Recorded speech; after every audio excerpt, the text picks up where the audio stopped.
심히 두려움 가운데 지내고 있습니다. 20년 전에 아버지를 속이고 형을 대신해서 이제 장자의 축복을 가로챘습니다. 형 에서가 너무나 야곱에게 화가 나서 이제 동생 야곱을 죽이려고 하는 찰나에 그 어머니 리브가가 그걸 알려줌으로 무사히 도망을 갑니다. 먼 이국 땅 하란, 외삼촌 나반이 사는 하란 땅으로 이제 도망을 갔는데요. 오늘 본문은 하나님이 야곱에게 이제 20년 만에 너 다시 고향으로 돌아가야 되지 않겠니? 내가 너와 도와줄 테니 고향으로 돌아가라. 그래서 이제 고향으로 돌아오는 길입니다. 이제 이 야곱이 고향으로 돌아오면서 이제 하나님이 함께 해주신다는 증거를 보게 됩니다. 그게 1절에 마하나임, 하나님의 사람들을 만나는데요, 하나님이 내 군대를 만났다, 이렇게 고백을 해요. 아, 하나님이 나와 함께 하시구나. 그러나 한편으로는 여전히 형 에서를 만날 것에 대한 두려움이 이제 마음속에 있습니다. 그런데 오늘 본문에 보니까 앞에 사람들을 보냈는데 그 사자들이 전해져 온 소식은 형 에서가 혼자 오는 게 아니라 400명을 데리고 온다는 겁니다. 그 말을 듣자마자 야곱은 심히 두려워하여 답답하였다고 성경이 기록하고 있어요. 그게 7절입니다. 이런 상황 가운데 야곱은 이제 위기를 모면해 보려고 온갖 자기 꼼수를 부리면서 위기를 모면하려고 하는데요. 7절 후반절에는 자기의 재산을 두 떼로 나눕니다. 양떼와 소떼 또 염소를 두 떼로 나눠서 이제 앞에 한 떼를 치면 한 떼를 데리고 도망가야겠다, 그렇게 생각을 합니다. 그리고 그래도 불안했는지 9절부터 12절까지 이제 하나님께 그동안 안 했던 기도를 하는데요. 특별히 11절 12절을 같이 한번 읽어보겠습니다. 내가 주께 간구하오니 내 형의 손에서 에서의 손에서 나를 건져내시옵소서. 내가 그를 두려워함은 그가 와서 나와 내 처자들을 칠까 겁이 나기 때문이다. 주께서 말씀하시기를 내가 반드시 내게 은혜를 베풀어 내 씨로 바다에 셀 수 없는 모래와 같이 많게 하리라 하셨나이다. 여러분, 야곱의 기도를 보면 특징이 있습니다. 바로 야곱의 기도를 잘 보면 나, 내 이런 단어가 5번이 나와요. 다시 말해서 여러분, 우리가 첫날에 자기 왕국의 그 특징들, 자기 왕국을 사는 사람들의 특징이 나타나는데 그 첫 번째가 자기 초점이거든요. 지금 그 기도를 하는데 그게 하나님의 뜻을 구하고 하나님 나라를 구하는 기도가 아니라 자기에게 지금 그 초점이 맞춰져 있습니다. 그 기도를 해도 불안했든지 기도하다 말고 갑자기 자신의 때를 네 때로 또 나눕니다. 안 되겠다, 아까 두 때로 나눴는데 안 되겠다, 다시 네 때로 나눠요. 그러면서 이제 첫 번째 그 순서의 때를 보내면서 뭐라고 종에게 당부하냐면, 혹시 에서가 이게 무엇이냐고 묻거든 형에게 드리는 선물이라. 그리고 두 번째, 세 번째, 네 번째를 보낼 때도 동일한 말을 하고 보냅니다. 왜 그래요? 형의 그 화가 난 감정을 좀 풀어보려고. 이게 무슨 방식이에요? 뇌물입니다. 그런 다음으로 이제 두 아내와 여종들을 그리고 11아들을 야복강 저편으로 배에 태워서 보냅니다. 그러고요, 본인은 다시금 야복강 이편으로 배를 타고 와요. 여러분, 야곱 혼자 이쪽으로 오면 저편에 건너 있는 가족들은 어떻게 합니까? 남자들이 꼭 야곱 같아요. 아주 막 급할 때는 뭐 평상시는 막 가족을 생각하고 막 이렇게 하는데 급할 때는 처자식도 안 보이는 것 같아요. 여러분, 야곱이 야복강 이편에서 홀로 남았는데요, 과연 어떤 심정이었을까요? 야곱의 심정이 극심한 두려움과 불안뿐만 아니라 가족들을 저편으로 보냈는데 내 재산은 어떻게 됐을까? 그리고 저편에 있는 우리 가족들은 어떻게 됐을까? 내 사랑하는 그 자식들은 어떻게 됐을까? 이 걱정되지 않았겠습니까? 아무리 이기적인 사람이라도 그게 걱정이 되죠. 여러분, 야곱의 인생을 좀 전반적으로 살펴보면요, 야곱의 이름의 뜻은 속이는 자입니다. 그 이름대로 이제 팥죽 한 그릇 가지고 형의 장자권을 이제 탈취하고, 그리고 자신의 형의 그 이름으로 아버지 이삭으로부터 그 장자권의 축복을 받습니다. 아버지 이삭을 속이고요. 그리고 외삼촌 라반의 집에 가서는 20년 동안 섬기면서 외삼촌 라반의 집에 그 양들을, 튼실한 양들을 다 자기 것으로 만들어 버립니다. 야곱은 전형적인 작은 왕국을 추구하는 인생을 살았던 대표적인 사람이었어요. 자기의 성공을 위해서라면 다른 사람들은 얼마든지 속일 수 있다고 생각했습니다. 내가 중요하지 그 다른 사람은 중요하지 않아, 이렇게 생각했습니다. 그러다 보니까요, 사람들과의 관계가 원만할 리가 없습니다. 형 에사하고 헤어질 때도 도망을 치듯 야반 도주하고 있고, 외삼촌 라반과 헤어질 때도 몰래 도망쳐 나오면서요, 외삼촌 라반과 그리고 자기 사촌들과 원수지간을 지고 나왔어요. 그런데 악착같이 살아온 야곱에게 오늘 찾아온 것은 극심한 두려움과 불안이라는 거예요. 그동안 자신의 목숨과도 같았던 재산 그리고 가족들을 한순간에 날려버릴 위험에 지금 처해 있습니다. 바로 이것이 작은 왕국을 살아가는 우리의 모습이죠. 사실 야곱의 삶은 바로 오늘 현대인들을 가장 성경의 인물 중에 잘 보여주는 대표적인 사람이라고 하고 있고요. 야곱을 보면서 저도 그렇고 여러분도 그렇고 참 나와 같다, 뭐 공감을 많이 한다고 하지 않습니까? 여러분, 우리는 무한경쟁 사회에서 도태되지 않기 위해서 어떻게든지 살아남기 위해서 밤낮으로 열심히 일을 했어요. 야곱도 마찬가지입니다. 야곱도 굉장히 머리가 좋은 사람이에요. 다른 목자들은 다 그걸 발견하지 못하는 것을 유심히 관찰해가지고, 양들이 그 교묘할 때 시신경을 자극하면 유전자 변형이 일어나는구나, 그걸 이 야곱은 관찰합니다. 그리고 그것을 이제 외삼촌 라반의 양을 자기 것으로 만드는 데 사용해요. 그런데요, 그렇게 삶을 살았던, 악착같이 삶을 살았던 야곱의 인생의 결국은 무엇입니까? 살아남았어요. 살아남긴 남았어요. 그리고 자기 나름대로 재산도 얻었어요. 그리고 이제 장자의 축복도 아버지로부터 받았어요. 그런데 결과적으로는 극심한 스트레스, 결과적으로는 극심한 불안. 여러분, 우리가 어떤 기쁨을 누릴 때 미리 천국을 맛보는 것이다, 그런 것도 우리가 생각하지만요, 이런 극심한 스트레스 속에 놓일 때 여러분, 우리는 지옥을 맛보는 것입니다. 죽음이 다른 게 아니에요. 바로 그게 죽음이죠. 살아있는 지옥, 살아있는 것 같지만 죽은 것 같은 그런 상황들. 여러분, 우리의 삶은 어떻습니까? 자, 이런 상황 속에서 여러분, 오늘 하나님은 해결책을 제안하시는데요, 첫 번째 해결책은, 저를 한번 따라 하시기 바랍니다. 남은 자아의 힘을 무력화시키는 하나님. 야복강가에서 불안하고 초조한 그 야곱에게 찾아온 한 분이 있습니다. 오늘 성경은 한 사람이라고 나오지만 30절에 보면 그분이 하나님이라는 걸 우리가 알 수 있습니다. 아마 하나님은 불안하고 초조해서 어찌할 바를 모르는 그 야곱이 계속 보였을 거예요. 야곱은 하나님 보이지 않았지만 하나님은 야곱을 계속 보고 계셨을 거예요. 그래서 야곱이 도저히 혼자서는 해결할 수 없는 그 시점에 하나님은 야곱을 찾아오십니다. 마찬가지예요. 여러분, 혹시 지금 불안하고 두려워하고 어떤 극심한 스트레스 속에 있습니까? 우리 눈에는요, 하나님이 보이지 않지만요, 하나님은 그런 우리를 지금도 보고 있습니다. 그리고 결정적일 때 우리를 찾아오십니다. 성경에는요, 씨름했다고 나오는데 이것은 씨름한 게 아니에요. 무작정 야곱이 그 사람을 잡은 거예요. 그게 에서인지 그게 누군지 모르지만 그냥 잡고 안 놓아주는 거예요. 밤새도록 붙잡고 안 놓아줘요. 심지어는요, 허벅지 관절이 부러졌는데도 안 놓아줘요.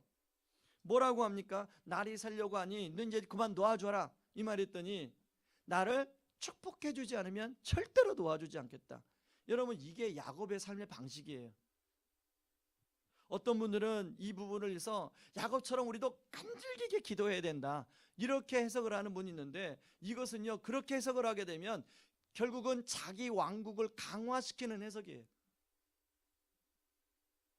여러분, 이 야곱은 사실 성공을 향한 자기 애착에서 굉장히 강렬한 어떤 그 끈기가 있는데요, 그것은 결국은 야곱을 더 야곱되게 강화시켰어요. 그래서 야곱은 자기만의 왕국을 만들어 놓고 거기에 왕이 된 겁니다. 하나님은 이런 야곱의 허벅지 관절을 치십니다. 옛날 개역 성경에 보면 그걸 환도뼈라고 하죠. 31절에 보면요, 야곱은 그것 때문에 절었다라고 하는데, 이 환도뼈가 어딘가 보니까 우리 그 엉덩이 뼈에 있는 그 눌러보면 뼈 관절이 있지 않습니까? 바로 그 부분이에요. 그 부분이면 이건 장애가 됩니다. 장애. 아마 장애 뭐 2급 정도는 아마 맞을 거예요. 왜 하나님이 환도뼈를 쳤을까요? 지금 야곱은 여차하면 도망갈 계획을 하고 있어요. 하나님은 그런 야곱의 그동안에 살아온 방식을 깨트리고 이제 하나님을 의지하며 하나님의 사람으로 만들려고 하는데, 야곱은 여차하면 자기 방식으로 그동안 살아왔던 대로 도망갈 생각을 하고 있어요. 심지어는 가족까지도 버리고 자기만 도망갈 생각을 하고 있어요. 그래서 하나님께서는 더 이상 인간의 꼼수를 쓰지 말라고 그 환도뼈를 쳐버리십니다. 도망갈 생각하지 말고 형 에서를 직면하여 만나라는 거예요. 환도뼈가 의미하는 것은 이제까지 야곱이 살아온 삶의 방식입니다. 자기 성공을 위해서라면 다른 사람의 눈에 피눈물이 나와도 괜찮다, 이렇게 살아왔던 그 삶의 방식이 야곱의 삶의 방식이었어요. 악착같이 재산을 모았습니다. 야곱은요, 자기 힘으로 도망가려고 했는데 하나님은 환도뼈를 치신 것은 이제 스스로 생명을 유지하고자 하는 모든 것에서 내려놓으라는 하나님의 말씀이에요. 이제 더 이상 그렇게 살지 말라는 거예요. 사실 극심한 불안과 두려움은 앞에서도 말한 것처럼 이 땅에서 겪는 지옥이에요. 작은 왕국의 삶을 추구하면 결국은 이런 결과를 맞이하게 된다는 것을 성경은 이야기해 주고 있습니다. 이런 진리를 아셨던 예수님은 제자들에게도요, 이렇게 말씀하셨어요. 여러분, 누가복음 9장 24절입니다. 제가 읽어보겠습니다. 누구든지 제 목숨을 구원하고자 하면 잃을 것이요, 누구든지 나를 위하여 제 목숨을 잃으면 구원하리라. 우리 같이 한번 읽어볼까요? 누구든지 제 목숨을 구원하고자 하면 잃을 것이요, 누구든지 나를 위하여 제 목숨을 잃으면 구원하리라. 여러분, 특세 말씀 다 잊어도요, 이 말씀 하나만 기억하시면 됩니다. 여러분, 야곱처럼 야곱은 생명을 얻고자 했어요. 그래서 생명을 얻고자 자기만의 방식으로 자기만의 스타일로 그렇게 악착같이 살아왔어요. 근데 결국은 죽음이 찾아왔습니다. 그런데요, 예수님은 이 제자들도 지금 그 직면에 있어요. 자기만의 방식으로 자기만의 생각으로 지금 살아가려고 지금 예수님과 동상이몽을 꿈꾸고 있어요. 그러나 예수님이 그걸 아시고 뭐라고 하냐면, 내 목숨을 구원하고자 하면 잃을 것이요, 그러나 내 목숨을 잃으면 구원하리라. 하나님 나라를 위해서 죽을 각오를 하면 결국은 거기에 생명이 얻어진다는 거예요. 여러분, 이 세상은요, 생명인 척하는 죽음이 많습니다. 그런데요, 의외로 생명인 척하는 죽음을 분별하지 못하는 사람들이 진짜 많아요. 여러분, TV를 보면 불륜을 생명인 척 그리고 있습니다. 메디슨 카운터의 다리, 얼마나 영화 멋있습니까? 그리고 메디슨 카운터의 다리를 보면서, 야, 나도 어쩌다가 내가 이런 인간을 만나가지고 이렇게 사나, 나도 저런 노맨스를 한번 꿈꾸며 내 인생에 더 나이가 들기 전에 저런 노맨스, 멋있는 저런 남자를 한번 만나봐야지. 여러분, 생명인 척하지만 그건 죽음입니다. 잠언서에 보면 사람이 눈에 보기에는 사람이 눈에 보면 바른 것 같지만 필경은 사망에 이르게 하느니라. 그런 것들이 우리 주변에 너무 많아요. 생명인 것처럼 하지만 그것이 죽음이에요. 그러나 죽음인 것처럼 보이지만 그게 생명이에요. 저는 대학교 4학년 2학기 때 하나님이 이 말씀을 저한테 주셨어요. 한참 진로를 놓고, 하나님, 제가 이제 졸업반인데요, 어떻게 살아야 되겠습니까?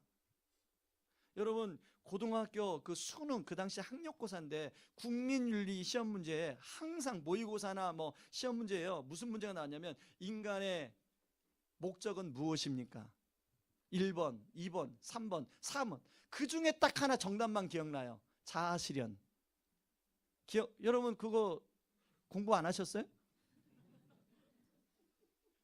그런데요, 졸업반이 되니까 자꾸 그게 생각나는 게 인간의 목적은 자아실현이라는데 그 자아실현이 뭘까? 대학교 4학년 때 학점이 부족해가지고 이제 1학년들이 듣는 철학을 들었습니다. 철학 선생님한테 손 들고 선생님, 교수님, 자아실현이 뭡니까?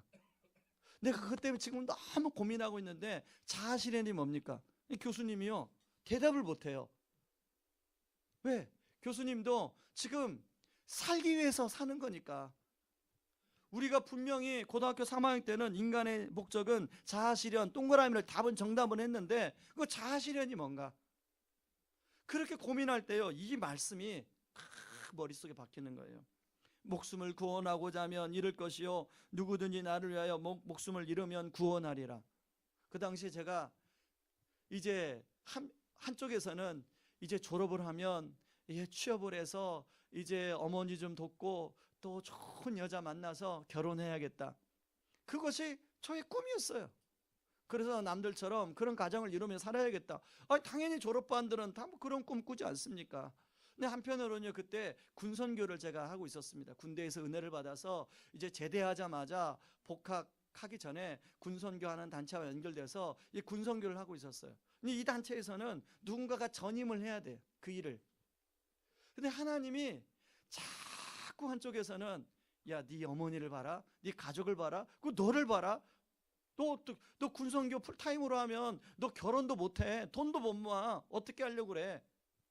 계속 이런 메시지가 들리고요. 이쪽에서는 야, 그래도 네가 나를 위해서, 내가 너를 구원했는데 그러니까 네가 나를 위해서라도 그 좀 뭔가 너의 인생을 드려야 되지 않겠니? 이런 메시지가 자꾸 들리고요. 근데 이 말씀이 딱 주어지는 거예요.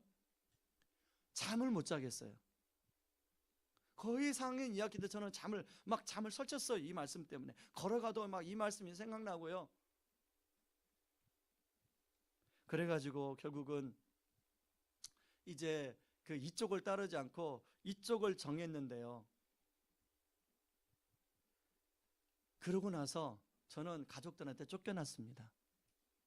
그때 누나 집에 얹혀 살았는데 누나가 너 같은 인간은 아직 세상이 얼마나 이 지독한지를 모르니 가서 너 네 힘으로 살아봐라. 그래서 정말 쫓아냈어요. 이게 안 믿으시는데 쫓겨났다니까요. 그래가지고 누나 집에 옥상에 올라가가지고 막 하나님 왜 이게 내가 졸업을 하는데 그 내가 어디 가서 살아야 됩니까? 나 하나님의 뜻대로 뭐 하나님이 이 말씀을 주셔가지고 내가 순종했는데 왜 죽음을 주십니까? 막 이러면서 막 하나님께 막 따지고 기도했는데요. 그렇게 해서 살아온 게 이제 30년이 흘렀어요. 20년이 흘렀어요. 그러고 나서 보니까요, 이 말씀이 맞는 거예요. 그 당시 죽음인 척 한 생명을 붙들었더니 제가 안 죽었더라고요. 결혼하고 그것도 애들도 셋이나 낳고 잘 키우고 있지 않습니까? 그래서 저를 쫓아냈던 누나가 지금은 내가 너를 쫓아낸 걸 후회한다, 이렇게 말하지 않습니까? 그런데 문제는 뭐냐면 지금 여전히 이 말씀이 이제 51가 되는 제 인생 앞에 여전히 이 말씀은 또 도전으로 다가오는 거예요. 누구든지 제 목숨을 구원하고자 하면 잃을 것이요 누구든지 나를 위하여 제 목숨을 잃으면 구원하리라. 여러분, 이 말씀이 저에게 도전으로 다가온다면 여러분에게도 이 말씀이 도전으로 다가올 줄 믿습니다. 그래서 자기 왕국이 아니라 하나님 나라를 먼저 구하는 은혜가 있기를 주님의 이름으로 축원합니다. 그런가 하면 두 번째, 삶의 근본 방식을 뒤집어 주시는 하나님이에요. 여러분, 반도뼈를 부러뜨린 하나님은 야곱의 이름을 물어봅니다. 여러분, 하나님이 야곱의 이름을 몰랐을까요? 모르지 않았어요. 야곱의 이름을 알았어요. 야곱의 이름을 물어보는 이유는 야곱아, 너 그동안에 어떻게 살았니? 자기가 야곱이 이름을 대답합니다. 제가 야곱입니다. 야곱처럼 살았죠. 그래서 하나님이 야곱을 이름을 이제 바꿔주십니다. 너 이상 앞으로 야곱이라 하지 말고 이스라엘이라 하라라. 여러분, 이스라엘이라는 뜻을 성경사전에 찾아보면 하나님의 다스림을 받는 인생, 이렇게 나옵니다. 여러분, 야곱은 속이는 인생을 살아왔어요. 그런데 이제 더 이상 속이는 인생을 살지 말고 하나님의 통치를 받는 인생, 하나님의 다스림을 받는 인생을 살려고 하나님이 그렇게 말씀하고 있는 겁니다. 더 이상 자기 왕국을 이루며 살지 말고 이제 하나님의 왕국 안에서 하나님의 주인 되신 하나님의 통치를 받는 사람으로 살 것을 이야기합니다. 여러분, 하나님은요, 성경에 아브라함을 부르셨어요. 그리고 그 다음에 그 아브라함을 잇는 영적 계보로 이삭을 부르셨어요. 그 잇는 영적 계보로 야곱을 부르셨어요. 근데 야곱은 자기가 너무 강해요. 그래서 하나님은 이 야곱을 아브라함처럼 열국의 아비로 만들고 싶은데 자기 생각이 너무 강하니까 자기 방식으로 20년을 사는 거예요. 여러분, 마찬가지예요. 하나님은 아브라함과 이삭과 야곱, 그리고 계속 이어서 열국의 아비로 우리를 부르셨어요. 한번 옆에 있는 분에게, 집사님은, 권사님은, 장로님은 열국의 아비입니다. 소인국의 왕이 아니라 열국의 아비로 부르셨어요. 열국의 아비. 근데 우리는 자꾸 소인국의 왕으로만 그렇게 살려고 그래요. 여러분, 그런 다음에 하나님은 야곱에게 져 주시는데요, 그리고 야곱을 축복해 주시는데, 여러분, 야곱과 하나님이 씨름하면 하나님 누가 이기겠습니까? 당연히 하나님이 이기죠. 그런데 하나님은 때로는요, 상대방을 위해 져주는 척합니다. 여러분, 성경에 보면 하나님이 우리에게 져주신 사건이 있는데 바로 그게 십자가예요. 여러분, 십자가에서 그 하나님이신 예수님이 못 내려오겠습니까? 얼마나 내려올 수 있죠. 그러나 끝까지 피와 불을 흘리면서 그 져주신 사람들의 그 폭력 앞에 져주신 이유는 뭐냐면 바로 저와 여러분의 죄를 완전히 감당해야 되기 때문에 져주신 거예요. 하나님의 자존심을 버리면서까지 하나님이 져주신 거예요. 왜요? 야곱을 위해서 그런 거예요. 야곱 같은 저와 여러분을 위해서 그런 거예요. 이처럼 하나님 나라는 하나님이 상대방을 위해서라면 기꺼이 져주시는 나라가 하나님 나라예요. 여러분, 아직까지도 중년이 됐는데 서로 이겨먹으려고 그렇게 애를 쓰십니까? 저를 져주세요. 바로 그게 하나님 나라예요. 져주실 때 거기에 하나님 나라의 통치가 이루어진 줄 믿습니다. 어제요, 이제 한 60대시는 넘는 그 우리 성도님하고 주차를 하고 이 새벽에 걸어오다가 잠깐 대화를 나눴어요. 그분이 하는 얘기가, 목사님, 이제서야 우리 가정에 참 행복을 누리게 만드는 것이 어떤 것인지 이제서야 알겠습니다. 여러분, 그분의 고백이 뭡니까? 그분의 가정에 하나님 나라가 임한다는 거 아니겠어요? 여러분, 저는 우리 교회 모든 성도님들 가정에 이런 하나님 나라가 이루어지길 바랍니다. 야곱은 그때서야 자신이 밤새도록 붙들고 씨름한 분이 그냥 사람이 아니라 하나님이었구나라는 걸 알게 돼요. 그리고 뭐라고 하냐면요, 내가 하나님의 얼굴을 보았다. 분이엘. 여러분, 원래 하나님은 자신의 얼굴을 보여주는 분이 아닙니다. 그런데요, 야곱을 중요한 하나님 나라의 열국의 아비로 만들기 위해서, 주역으로 빚어가시기 위해 기꺼이 자신의 얼굴을 보여주는 일을 감당하고 계세요. 여러분, 야곱이 하나님의 영광을 경험하니까 더 이상 두려웠던 야곱이 아니라 두려워하지 않는 야곱으로 변합니다. 그리고 33장에 보면 그렇게 두려웠던 형 에서에게 당당히 나아가고 있는 모습을 볼 수 있습니다. 여러분, 우리가 하나님을 두려워하면요, 세상에 대한 두려움이 사라져요. 그러나 우리가 세상의 것을 두려워하면 하나님은 크기가 작아져요. 여러분, 하나님을 두려워하는 것을 우리가 보통 경외라고 합니다. 오늘 현대인들은 하나님의 경외를 잃어버렸어요. 그러다 보니까 눈에 보이는 사람, 어떤 상황, 그 대상이 두렵고 불안합니다. 그러나 하나님에 대한 경외가 회복이 되면 모든 두려움은 물러나고 담대함과 평안으로 바뀌게 될 줄 믿습니다. 저와 여러분 무엇을 두려워하십니까? 무엇 때문에 불안합니까? 마땅히 두려워할 뻔을 두려워하라는 거죠. 바로 우리 영혼까지 멸하시는 분을 두려워하라고 이야기하고 있습니다. 그럴 때 우리는 바로 하나님을 경외하는 현장에 우리가 분이엘 하나님의 영광을 경험하게 될 줄 믿습니다. 저는 의왕 우리 성도님들이 이런 하나님의 영광을 경험하기를 주님의 이름으로 축원합니다. 우리 시간에 같이 찬양하고 기도하겠습니다. 아무것도 두려워 말라.